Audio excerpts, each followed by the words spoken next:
Doctor विश्वरूप रॉय चौधरी वो शख्स हैं भारत के जो कह रहे हैं कि ये बहुत बड़ा बिजनेस है, कोरोना का जो बिजनेस है, जिसमें पूरे मुल्क को, बहुत से मुल्कों को एकदम लॉकडाउन में घरों में पैक कर दिया है।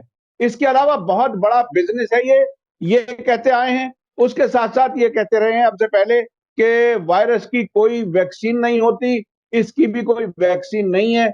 एक बात और आप अब से पहले कहते रहे हैं कि इसमें हर साल तकरीबन एक नई बीमारी का नाम इन्वेंट किया जाता है और उसकी मार्केटिंग होती है। टीबी में 5 लाख लोग हर साल भारत में मरते हैं, उसका कोई जिक्र नहीं होता। कोरोना में जो मर रहे हैं उनकी बार बार एक टैली आपके सामने रखी जा रही है। एक खौफ का माहौल है, इस खौफ में सभी जी रहे हैं। और मैं समझता हूं इस खौफ से जब बाहर निकलेंगे, इस लॉकडाउन से जब बाहर निकलेंगे, तो और बहुत बड़ी तादाद अलग अलग बीमारियों में फंस चुकी होगी, ऐसा लोगों का कहना है। डॉक्टर विश्वरूप राय चौधरी साहब, वेलकम है आपका। आपसे हमारे दर्शक ये पूछना चाहते हैं और दर्शकों से बहुत ही रिक्वेस्ट आ रही थी, तो इसलिए मैंने आपको तकलीफ दी। वो ये कि अस्पतालों में कोरोना के अलावा मरीजों को जो दूसरी बीमारियों की वजह से ये पूरे अस्पताल पूरे दुनिया में चल रहे थे, कोरोना से पहले बहुत बीमारियां थी जिस वजह से अस्पतालों में लोगों के इलाज होते थे, उन सारे मरीजों को वापस किया जा रहा है, सिर्फ कोरोना पेशेंट को लिया जा रहा है। ऐसी हालत में पूरी दुनिया में और मरीजों का क्या हाल होगा? हार्ट, ब्लड प्रेशर और कितनी बीमारियां हैं जिसकी वजह से लोग अस्पताल जाते थे। आखिर ये सिनेरियो क्या है, आप इसे कैसे देखते हैं? देखिए, यहाँ पे लोगों का सारा ध्यान दिलाया जा रहा है कोरोना की तरफ, ताकि लोग हर पल हर चीज सोते जागते सपने में भी कोरोना ही आए। मानो ऐसे कि कोरोना के अलावा और कोई चीज है ही नहीं इस पृथ्वी में। तो उसके लिए जितने सारे तरीके अपनाए जा सकते हैं वो अपनाए जा रहे हैं। आप देखिए कि जब जैसे आप घर से बाहर निकलेंगे तो मास्क लगा के निकलेंगे, ठीक है ना? तो वो एक उदाहरण हुआ, तो ताकि दिमाग में भरा रहे कि हम सेफ नहीं है, हम कभी भी मर सकते हैं, ये खौफ दिमाग में रहे 24 घंटे, ये दिमाग से खत्म ना हो। सो इस कोरोना को इतना बड़ा बनाना है कि वो मौत के डर से भी बड़ा। आपको मैं उदाहरण देता हूँ, याद कीजिए पिछले दिनों में कितने एग्जाम्पल ऐसे आए हैं कि हॉस्पिटल में पेशेंट का कोरोना टेस्ट किया, रिजल्ट आया नहीं, कोरोना पॉजिटिव ना आए इस डर से खुदकुशी कर ली। जी बोलने जी का मतलब ये है कि हॉस्पिटल के छत से कूद गया कि ये कोरोना पॉजिटिव आएगा, मतलब मौत से भी बढ़कर डर।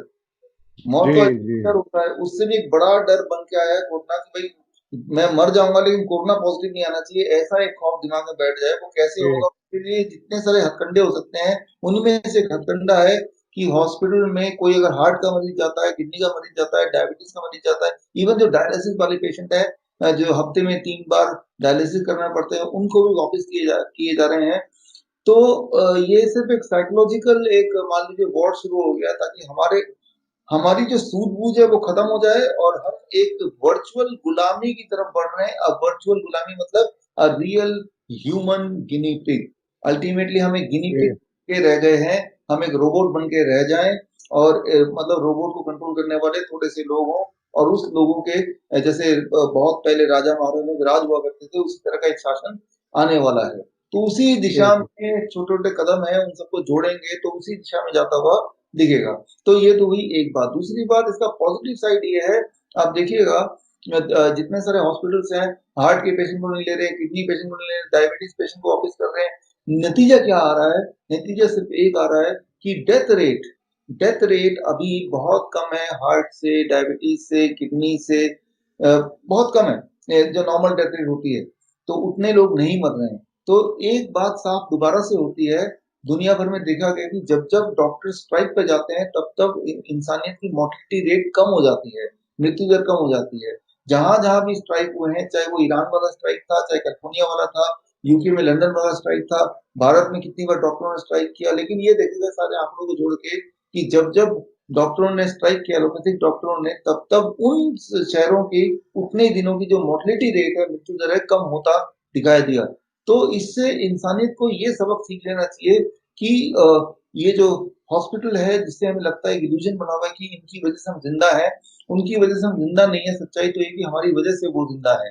ये बात अगर आपको इंसानियत या भारतीय लोग से दिमाग में रख लें, तो एटलीस्ट एक पॉजिटिव चीज तो पता हुई।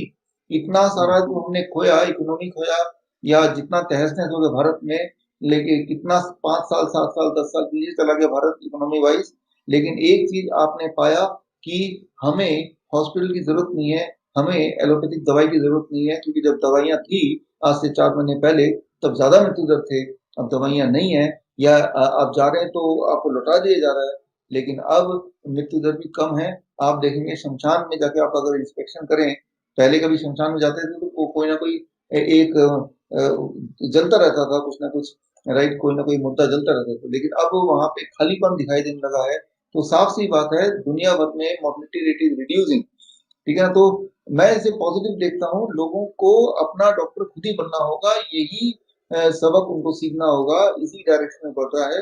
तो एक तरफ तो वो एक साइकोलॉजिकल खेल चल रहा है, डर डर के व्यापार को बने रखने के लिए, क्योंकि जब इंसान डर जाता है तो उसके दिमाग की जो सूझबूझ है वो पूरी तरह चली जाती है। आप कितने भी लॉजिकल हो, कितने भी इंटेलेक्चुअल हो, कितने ही पढ़े लिखे हो, अगर आपके दिमाग में डर घुसा दे, रियल थ्रेट कि आप मरने वाले हैं या मरने से भी भयंकर कुछ होने वाला है, तो आपकी जो इंटेलेक्चुअल थिंकिंग है वो जीरो हो जाती है। और जैसे वो जीरो हो जाती है, तो जैसा डराने वाला बोलेगा, आप अपनी सूझबूझ को छोड़ के सीधा वैसे ही मानेंगे, जैसे गधे घोड़े गाय भैंस हमारे गुलाम हो जाते हैं, क्योंकि उनका दिमाग में उनकी बॉडी है। तो इंसान भी एक एनिमल के बराबर हो जाएगा, उसी दिशा में जाते हैं। ये लॉन्ग टर्म गोल है, जो आप अगर सारी कड़ी को जोड़ेंगे तो ये आपको साफ नजर आएगा। हाँ, ये बहुत ही दिलचस्प आपने बात बताई है। इंटेलेक्चुअल लेवल जीरो तक चला जाएगा, और ऐसा होता हुआ नजर आ रहा है जब हर आदमी मजबूर घर में बैठा है, इंतजार कर रहा है कि सरकार हमें इजाजत देगी तब हम बाहर जाएंगे। ऐसा विदेशों के मीडिया में भी मैं मुसलसल देख रहा हूं कि उनका कहना है कि इसके नतीजे में डिक्टेटर्स जो हैं वो मजबूत होंगे, हुकूमतें मजबूत होंगी और डेमोक्रेसी कम होगी, लोगों की राय कम ली जाएगी। ये बात आप, और तीसरी बात जो आपने कही है बहुत इंपॉर्टेंट है कि अस्पताल बंद हैं तो मरने वालों की तादाद भी बहुत कम है।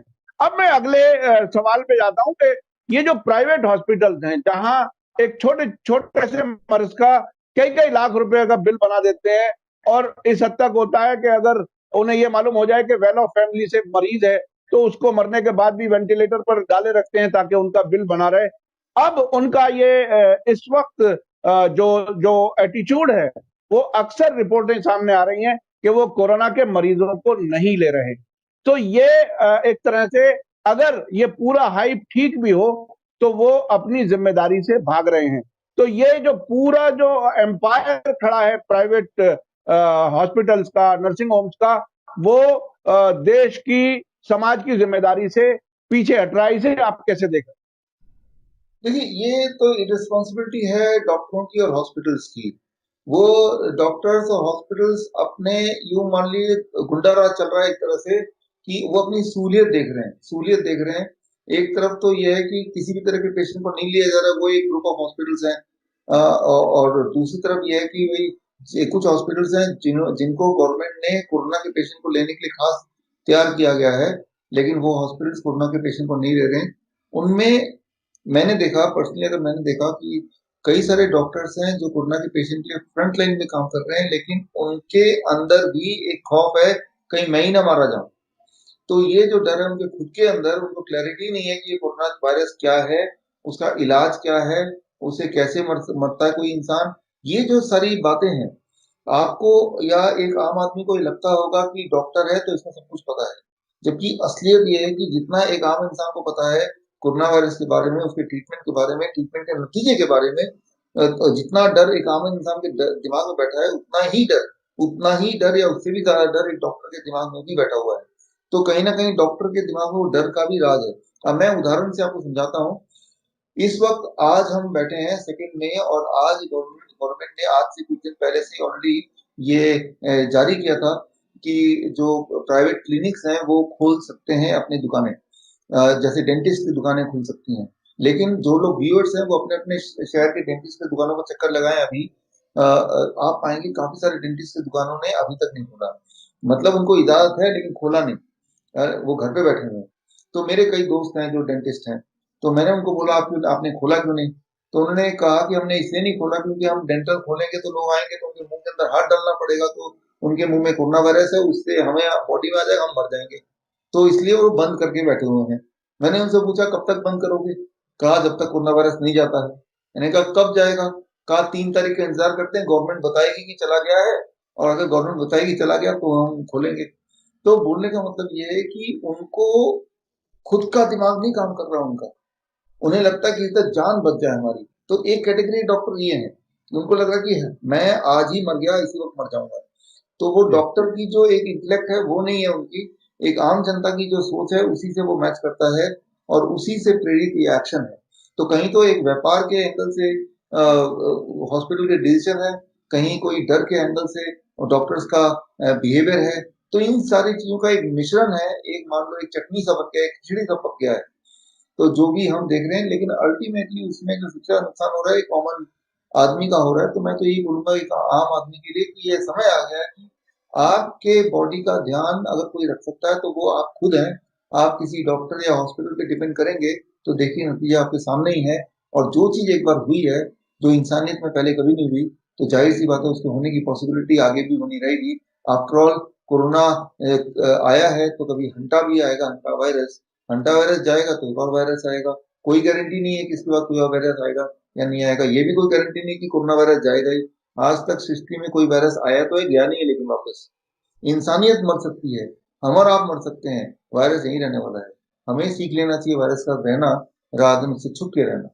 अच्छा, अभी जो इस वक्त दुनिया का हाल है, इतनी अब तो 2 लाख से ऊपर क्रॉस हो गई तादाद मरने वालों की, और अमेरिका में बहुत बुरा हाल है।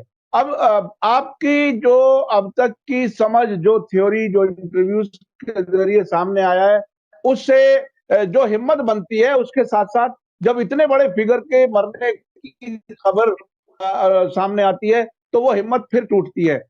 आप अपनी जगह अब क्या कहते हैं कि ये क्या अब तक भी मरने वालों के फिगर अब से पहले के 5 साल के दौरान के फिगर से कम या बराबर हैं या आसपास हैं, या ये आज भी क्या आप अपने उस बात पर कायम हैं कि ये सिर्फ हाइप है, ये सिर्फ कारोबार है, या अभी कोई किसी तरह का, जैसे कि आप दूसरों के बारे में डर की बात कह रहे हैं, आपको कहीं अपनी सोच में कहीं रिविजिट करने की जरूरत है? मैं आपसे ये सवाल इसलिए कर रहा हूं कि लोग बार बार ये सवाल कर रहे हैं कि आपकी बात सुन के हिम्मत मिलती है, लेकिन दूसरी तरफ से खबर मिलती है तो वो हिम्मत कमजोर होती है। अब आप कहां हैं, क्या कहना चाहते दो भाग में डिवाइड करूंगा आपके सवाल के जवाब देने के लिए। पहला भाग, याद कीजिए जब पहला इंटरव्यू हमारा आपका हुआ था हैं? Star media media star world में, तब मैंने बोला था कि इसमें दो पार्टनर हैं, दो डायरेक्टर हैं, और एक चाइना है और एक यूएस है, और बीच का एक पार्टनर डब्ल्यूएचओ। इनका किराया करार खेल है। ये बात है फरवरी की, राइट, जी जब हम जी जी। पहले उसमें था। और तब मैंने बताया था शुरुआत किया चाइना ने, खत्म करेगा यूएस ने, खत्म करेगा यूएस। अब देखिए पूरे दुनिया में जितने कोरोना के पेशेंट डिटेक्ट हुए हैं, उनमें से 1/3 यूएस के हैं। पूरे दुनिया में जितने कोरोना के पेशेंट मरे हैं, या आंकड़े जो कहते हैं 2 लाख 2.5 लाख, उनमें से 1/4 यूएस के हैं। मतलब एक बड़ा चंक यूएस का है, राइट। जी और तो शुरू में जो एक ड्रामा या टीवी स्क्रीन पे एक भयानक सा पिक्चर दिखाया था वो चाइना ने दिखाया था। अब जो भयानक पिक्चर आप जब बोल रहे हैं इतने लोग मर रहे हैं, तो 1/3 लोग देखें तो वो एक ही कंट्री के हैं, यूएस के। 1/4 लोग मरने वाले वो एक ही कंट्री के हैं, यूएस के। तो ये भयानक पिक्चर को इतना भयानक रूप दे कंट्रीब्यूशन तो किसका है? यूएस का है, नंबर वन। अब यूएस की जो आंकड़े उसके अंदर बात करते हैं, यूएस में पिछले साल इसी वक्त जब हम बात कर रहे हैं, फ्लू से 80,000 लोग मरे थे, 80,000 लोग। लेकिन तब जब 80,000 लोग उससे मर रहे थे, तब टीवी में वो नहीं चिल्ला चिल्ला के बोल रहा था देखो फ्लू से एक और आदमी मर गया, आज 10 मर गए, अब 50 मर गए, तब नहीं बोल रहे थे। लेकिन जी। इस बार जब ये 50 या 60,000 लोग मरे, ये फ्लू सीजन है, इसमें इसके बाद नहीं मरेंगे। तो तब एक एक आंकड़ा दुनिया में अब बच्चे बच्चे को मुंह जुबानी अब याद भी होने लगा है। तो जी। कैसे मर रहे हैं, जाहिर सी बात है 50-60 हजार लोग मर रहे होंगे।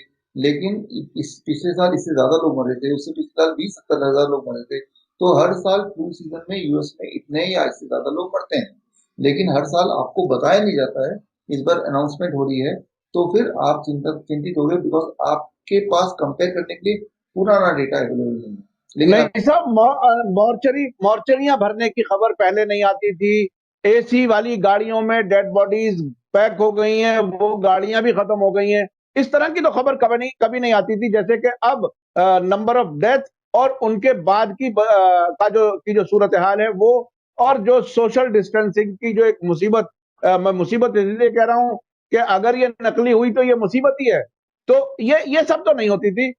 इतने मॉर्चरीज का भर जाना, क्या ये भी कभी पहले की रिपोर्टों में या कहीं कोई इंफॉर्मेशन है आपके पास? देखिए, हाँ, ये मेरे पास है, एटलीस्ट इटली का है कि इस फ्लू सीजन में इतने लोग मरते हैं, ज्यादा लोग मरते हैं। ओवरऑल फ्लू सीजन होता है नवंबर से लेके अप्रैल तक का, लेकिन अब फ्लू सीजन चला गया, अब आप देखेंगे मोर्टेलिटी एकदम डिप करेगी हर साल। तो हर साल इस सीजन में जो आईसीयू में जो बर्डन है वो 90% तक या 100% तक आ जाता है अक्सर देशों में। यूरोपियन कंट्रीज में होता है, यूएस में भी होता है। तो कोई नई बात नहीं है, इस सीजन में ऐसा ही होता है, हमेशा होता है कि हॉस्पिटल अपने फुल कैपेसिटी, आईसीयू अपने फुल कैपेसिटी पे होता है। और फिर अब मई आ गया है, अब देखेंगे कि वो फिर डिप करेगा। फिर जब नवंबर आ जाएगा, दिसंबर आ जाएगा, फिर वो पीक पे आएगा। ये एक साइकिल चलता है और ये हमेशा से चलता है। तो वही साइकिल चल रहा है और हमेशा से ये प्रॉब्लम होता है, तो वही प्रॉब्लम चल रहा है, तो नया कुछ नहीं है। और ये सारी चीजें जब ऑन रिकॉर्ड आप देखेंगे, जो दर्शक इसको और डीप में जाके देखना चाहते हैं, समझना चाहते हैं, तो मैंने आपको पहले ही बताया था, मेरी एक किताब मैंने अभी लॉन्च की है। किताब का नाम है corona the candle of the millennium. तो ये फ्री डाउनलोड है, biswaroop.com, biswaroop.com/कोरोना बुक, एक ही वर्ड है। अगर जाएंगे तो इसमें सारे आंकड़े दिए हुए हैं, पिछले साल कितने, जैसे आईसीयू कितना परसेंट भरा होता था एक पर्टिकुलर देश का, जैसे इटली का केस में, और अब कितना भरा है। तो ये आंकड़े, गवर्नमेंट के आंकड़े मैंने निकाले हैं, निकाल के इस किताब में डाले हैं। तो आप फ्रीली इसको, तो ताकि वो कन्विंस हो जाए, कंपेयर करेंगे तो आप कन्विंस होंगे, मृत्यु दर पहले कितना था, अभी कितना है, राइट। तो वो सारी चीजें कंपेयर करेंगे तो ही आप कंक्लूजन में आएंगे। तो ये फ्लू है, फ्लू से पूरे दुनिया में हर साल 6.5 लाख लोग मरते हैं, 6.5 लाख लोग मरते हैं। तो इस साल भी अगर सारे फ्लू, इन्फ्लुएंजा है, H1N1 है, डेंगू है, इन सबको जोड़ना पड़ेगा। तो जो नंबर आएगा वो लगभग इतना ही आएगा, इसके आसपास का आएगा, या तो 20, 30, 40 हजार नीचे आएगा या थोड़ा ऊपर आएगा, राइट। तो फ्लू से मरना तो कोई नई बात नहीं है, वो हर साल मरते थे, तो इस बार भी मर गए। लेकिन हर साल हमारा ध्यान इस तरफ दिलाते नहीं थे। फॉर एग्जाम्पल, हर साल ट्यूबरकुलोसिस से 4-5 लाख लोग मरते हैं भारत में, यानी कि हर 1 मिनट में एक इंसान मरता है भारत में। इस वक्त भी बात करते हुए 10 मिनट हो गए, तो मतलब 10 लोग मर चुके होंगे बाय द टाइम हम बातचीत कर ही रहे हैं, राइट। लेकिन आप देखिए टीवी में, अखबार में नहीं आ रहा है, देखिए ट्यूबरकुलोसिस से एक और मौत हो गया, देखिए अब 4 लोग और मर गए, 2 लोग और मरने वाले हैं, ऐसा तो नहीं आ रहा, राइट। तो जहां तो जनवरी से लेकर अभी तक करीब 1.5 लाख लोग मर चुके ट्यूबरकुलोसिस से, इन कंपैरिजन टू कोरोना से सिर्फ 1,000 लोग मरे। कहाँ 1.5 लाख लोग मरे, कहाँ 1,000 लोग मरे, तो कोई कंपैरिजन नहीं है। तो मैं ये बोलना चाह रहा हूँ कि जहां पे आपका ध्यान दिलाया जा रहा है, आपको लगता है कि दुनिया वही है, लोग मर रहे हैं तो इसी से मर रहे हैं, तो ये सारा कुछ एक षड्यंत्र है। इसे तो आपको बोलना चाहिए, कोरोना वायरस ना बोल के इसे बोलिए आप मीडिया वायरस, मीडिया का कराया हुआ वायरस, जिसकी वजह से हम सब परेशान हैं। ये तो हुई एक बात, आपके सवाल का एक पार्ट। अब रियलिटी चेक, मैं एक रेफरेंस दूंगा और सारा खेल पर्दाफाश अभी हो जाएगा। वो रेफरेंस है वॉशिंगटन टाइम्स, 28 अप्रैल। और इसमें गूगल में सर्च करने के लिए 2 शब्द लिखिएगा, कोविड-19, और इसके अगला शब्द, लास्ट शब्द हॉक्स, HOAX, हॉक्स। तो ऐसा लिखेंगे तो पूरा का पूरा चिट्ठा प्रूफ के साथ आ जाएगा। बहुत ही अच्छा आर्टिकल है, उसमें ये सारा कुछ जो आपने, मैं बता रहा हूँ, ये सारा कुछ नए आंकड़े के साथ है। और एक चौंका देने वाला आंकड़ा ये है कि अगर मैं इसको ऐसे रखूं कि भारत की बात करते हैं, भारत में अगर मैं बोलूं कि कम से कम 14 करोड़ लोगों को कोरोना वायरस आ चुका है, तो आप चौंक जाएंगे। 14 करोड़, यानी कि हर 100 में से एक को आ चुका है। तो आप बोलेंगे ये तो भाई डिजास्टर हो गया, लेकिन ये खुशी की बात है कि 14 करोड़ का अगर आ गया है, मौत सिर्फ 1,000 को आई है, तो ये तो खुशी की बात है कि कोरोना वायरस कितना मामूली वायरस है। और जिनको एक बार कोरोना वायरस आ जाता है और वो नहीं मरते हैं, तो उसकी बॉडी उसके अगेंस्ट रेजिस्टेंस यानी कि एंटीबॉडी डेवलप कर चुकी है, यानी कि दोबारा भी नॉवल कोरोना वायरस आएगा तो उसे कोई चिंता करने की जरूरत नहीं है। अच्छा, ये 14 करोड़ का फिगर मैं कहाँ से दे रहा हूँ, बहुत ही सिंपल है। कैलिफोर्निया में, न्यूयॉर्क में, जर्मनी में, फिनलैंड में, 4-5 जगह देशों में ये सर्वे किया गया, एंटीबॉडी टेस्ट कराए गए। भारत में कराने लगे थे, लेकिन उस टेस्ट के जो नतीजे थे, टेस्ट का जो किट था वही फेलियर निकला, तो हो नहीं पाया। और तब पाया गया कि जैसे इटली में 10% लोगों के बॉडी में कोरोना वायरस आके जा भी चुका है, 10%। और न्यूयॉर्क में 25%, मतलब 25 नहीं 21, सॉरी 21%। मतलब न्यूयॉर्क में अगर आप जाते हैं इस वक्त, न्यूयॉर्क में जितने भी लोग हैं, पॉपुलेशन है, उसमें से हर 5 में से एक इंसान की बॉडी में कोरोना वायरस आके जा चुका है। वो तब जब यहाँ पे लॉकडाउन वगैरह लगे, वो तब जब इटली में लॉकडाउन लगे तब, राइट। सो बोलने का मतलब है कि लॉकडाउन और नो लॉकडाउन, कोरोना वायरस लगभग 10% कम से कम लोगों तक पहुंच चुका है अभी, वर्ल्ड वाइड, इंक्लूडिंग भारत। लेकिन खुशी की बात यह है कि अगर वो इतना खतरनाक होता, बोला जा रहा था 3-4% लोग मर जाते हैं, तो अब तक भारत में 20-30 लाख लोग मर चुके होते। लेकिन ऐसा कुछ नहीं हुआ, राइट। तो भारत में भी एंटीबॉडी टेस्ट होगा तो ये जाहिर हो जाएगा कि भाई लगभग हर 5वें 7वें या 10वें इंसान की बॉडी में कोरोना वायरस का एंटीबॉडी मिलेगा। एंटीबॉडी का मतलब कोरोना वायरस आया और चला गया, आया था, है नहीं, आया था, आया था मतलब बॉडी ने उसको भगा दिया। तो जी जी। दैट इज द रियलिटी कि कोरोना वायरस खतरनाक होता तो लाखों लोग मर चुके होते हैं, लेकिन मरे नहीं, इसका मतलब कि ये वायरस खतरनाक नहीं है। अच्छा, अब आप लोगों को क्या कहना चाहेंगे कि ये खौफ जो है, देखिए ये खौफ इतना खतरनाक है कि बिल्कुल ऐसा हाल है कि कोई इंसान जेल में है और उसको एक डेट मालूम है कि उस दिन जज सुनेगा, अगर बेल मिली तो मिली, नहीं तो फिर अगली डेट का इंतजार करना पड़ेगा। ऐसे पूरा देश तकरीबन घरों में पैक है और हर बार डेट बढ़ जाती है और हर बार जो है वो एक दूसरे को कहते हैं कि साहब अब 2 हफ्ते बढ़ गया, अब 3 हफ्ते बढ़ गया।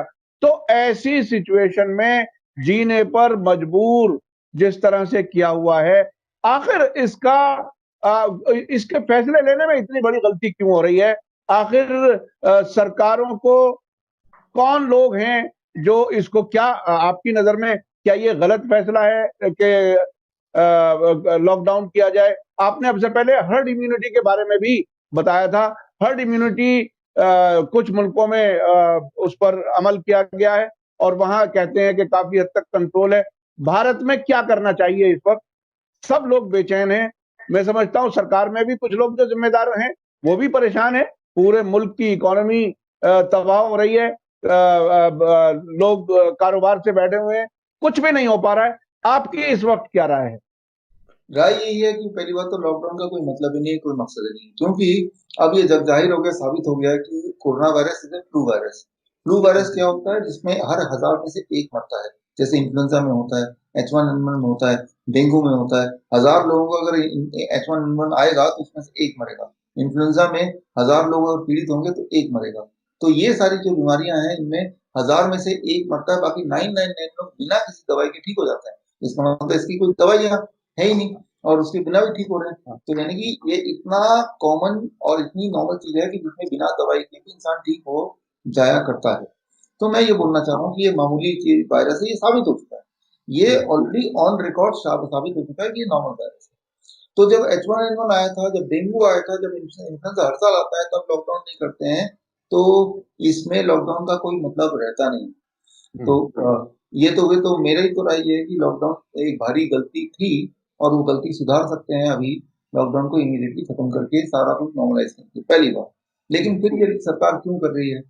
सरकार क्यों कर रही है ये देखिए, ये एक समझना थोड़ा कॉम्प्लिकेटेड है। एक लॉबी है, आपको जान के शौक होगा, हैरानी होगी, दुनिया का सबसे बड़ा जो लॉबिंग है, लॉबिंग बॉडी है, वो इंफ्रास्ट्रक्चर इंडस्ट्री नहीं है, वो ऑटोमोबाइल इंडस्ट्री नहीं है, स्टील इंडस्ट्री नहीं है, वो है फार्मा इंडस्ट्री। सबसे बड़ा लॉबी की जो कैपेसिटी, नंबर 1।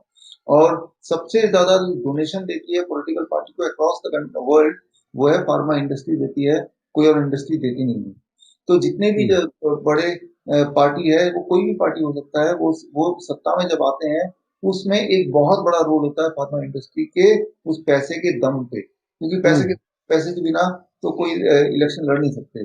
अब जिसके पैसे के दम पे वो सरकार कायम है और जिसके पैसे की आगे भी जरूरत पड़ेगी, तो उस लॉबी की बात माननी ही पड़ेगी। अब देखिए, WHO ने बोला भारत को कि ये मलेरिया की दवाई है।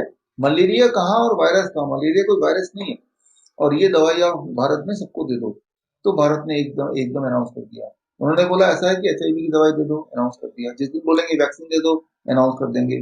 जिस दिन बोलेंगे लॉकडाउन कर दो, तो ये है कि ये कठपुतली है, हमारी जो सरकार है कठपुतली है, ये बहुत मजबूर सरकार है।